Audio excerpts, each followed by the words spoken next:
Hey, it's Patti Scharf, CPA and co-founder of Catching Clouds, the leader in e-commerce accounting. Welcome back to another Saturday Slowdown, where I like to remind everybody to work on their business and not just in their business.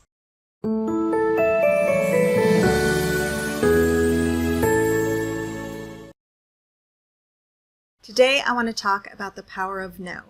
So I'm in New Zealand, and Scott and I have spent several weeks kind of traveling around and stuff. We spent a lot of time in the car, especially when we were on the South Island, just driving from place to place. We had lots of hours to kill.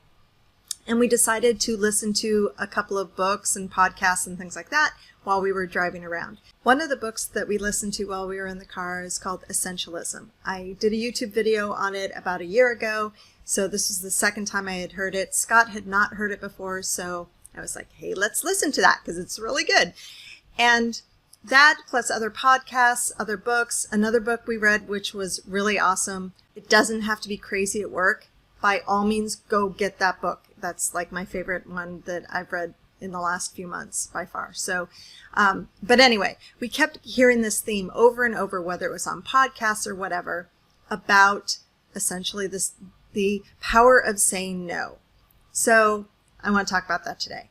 So many people struggle with saying no. Maybe they don't want to disappoint their friends or their family. Maybe they feel like they can't say no. Like maybe they've got a boss or a manager who asks them to do something, and so they feel like, maybe their job depends on it or whatever.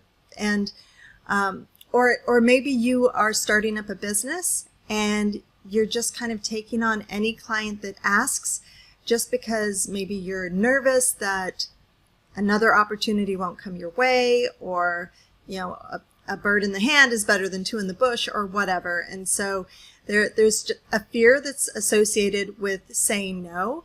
But I want to tell you that it is really, really rewarding to learn how to say no effectively, say no in the right circumstances. Okay, so here is what you are doing when you are saying no. You are setting boundaries. You are consciously determining what it is you want to accept in your life, or what it is that you specifically want to focus on in your life. Because there are a million different opportunities out there. And if you say yes to everything, obviously you're not going to be able to fulfill everything all the opportunities that come your way. You have to be selective. So if you want to craft and design the life that you want for yourself, you need to learn how to pick and choose. And if you're picking and choosing, you're just going to have to say no to some things. And by saying no to things that you don't want, you are saying yes to the things that you do want. So what ends up happening is you are consciously creating focus. You are consciously designing your life. You are consciously creating sanity and calm, because if you just fill up your world with all these different things, and it gets in your way. I know one of the shows that's on Netflix right now is Tidying Up or something with Marie Kondo. I don't know. It's like the KonMari method or something like that, KonMari method, where it's all about decluttering your world.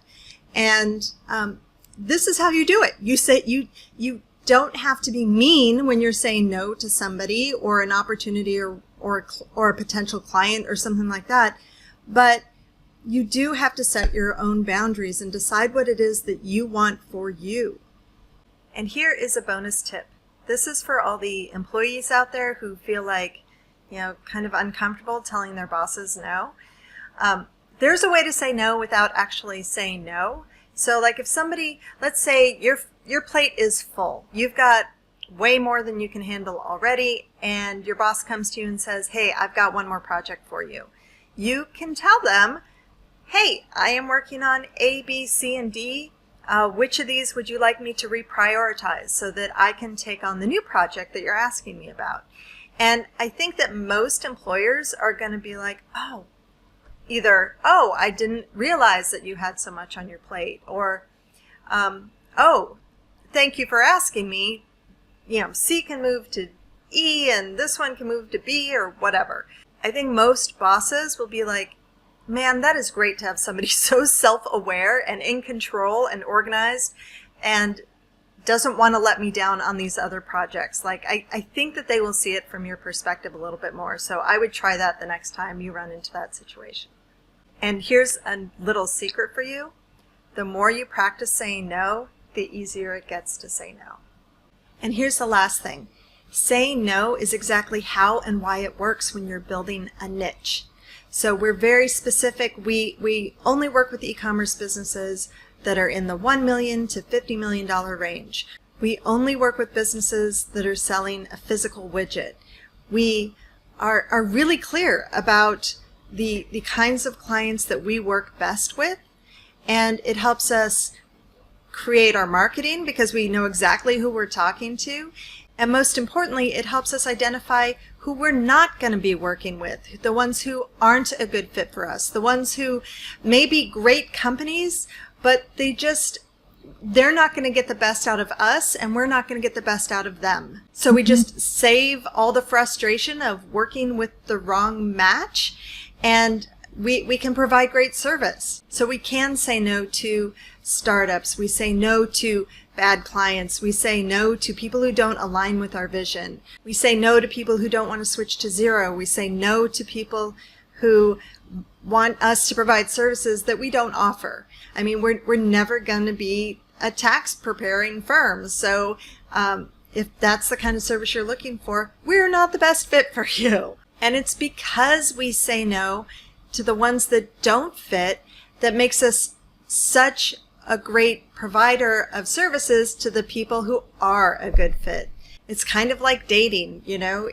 They say that you need to kiss a bunch of frogs until you find Mr. Right. Well, if we can see who the frogs are, we just won't kiss them, you know, and we just focus on the ones that can create a mutually beneficial relationship.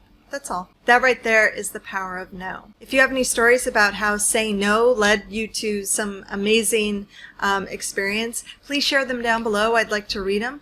And I think that's it. So I hope you like this video. If you did, please like, comment, and share. If you haven't already, please subscribe, and I'll catch you later.